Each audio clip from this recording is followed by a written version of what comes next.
Luxury ජීවිතයක් ගත කරන ලක්ෂරි වාහනයක් හොයන ඔයාලටමයි අද මේ බෙන්ස් එක අපි අරන් ආවේ.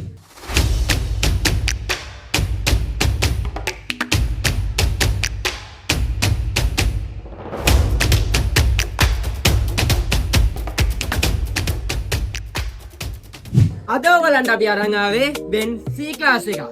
ඉතින් මේ වාහනේ කන්ඩිෂන් පැත්ත ගත්තොත් මේ වාහනේ එක වැලි ගැටයක් තරම්වත් සීරීමක්වත් නැහැ. ස්මූත් ඇන්ඩ් කම්ෆර්ටබල් රයිඩ් එකකට ඔයගොල්ලෝ කැමති නම් ඔයගොල්ලෝ ගන්න ඕනේ එකම වාහනේ මයික්‍රෝ බෙන්ස් C ක්ලාස්. ඉතින් Axio, Allion, Premio වගේ වාහන පදින ඔයගොල්ලන්ට බෙන්ස් එකකට යන කාලේ හරි වගේ නේද? ඔයගොල්ලන්ටත් Axio, Allion එකක් වගේ ගන්න බජට් එක තියෙනවනේ. මම නම් කියන්නේ ඔයගොල්ලෝ කරන්න ඕන හොතම දේ බෙන්ස් C ක්ලාස් එකක් අදම අරයි යන එක. මොකද ඒකේ තියෙන ලක්ෂරි වයිබ් එක ඕගොල්ලෝ අත්විඳලා බලන්න ඕනේ. ඔයාලා ඉක්මන් කරන්න වෙනවා. මොකද මේ වාහනේට දැනටමත් කෝල් ගොඩාරියක් අපිට එන ගමන් තියෙන්නේ. මේ වාහනේ වාසනාවන්ත අයිතිකාරයා ඔයා වෙන්න පුළුවන්. අපි CNM රොයල් කාසේ පනාගොඩ ගොඩගම. මේ තියෙන අපේ contact numbers. ඕගොල්ලෝ අදම කෝල් එකක් දීලා ඕගොල්ලන්ගේ වාහනේ වෙන් කරගන්න.